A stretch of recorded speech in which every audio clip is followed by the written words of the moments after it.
నమస్కారం. ఘంటారావానికి స్వాగతం. ముందుగా ప్రధానాంశాలు. కాసేపట్లో ఎన్టీఆర్ వైద్య పరీక్షల పథకం ప్రారంభం. గర్భిణుల కోసం 102 సేవలకు శ్రీకారం.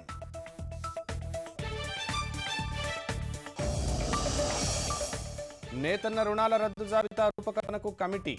వారంలో పూర్తి చేసి బ్యాంకులకు అందించాలని సీఎం ఆదేశం.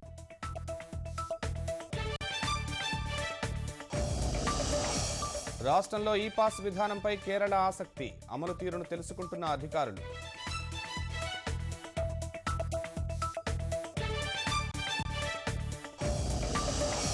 విశాఖ ఉత్సవాల్లో ప్రత్యేక ఆకర్షణగా పుష్ప ప్రదర్శన. మనసుకు ఆహ్లాదాన్ని పంచుతున్న విరుల సోయగం.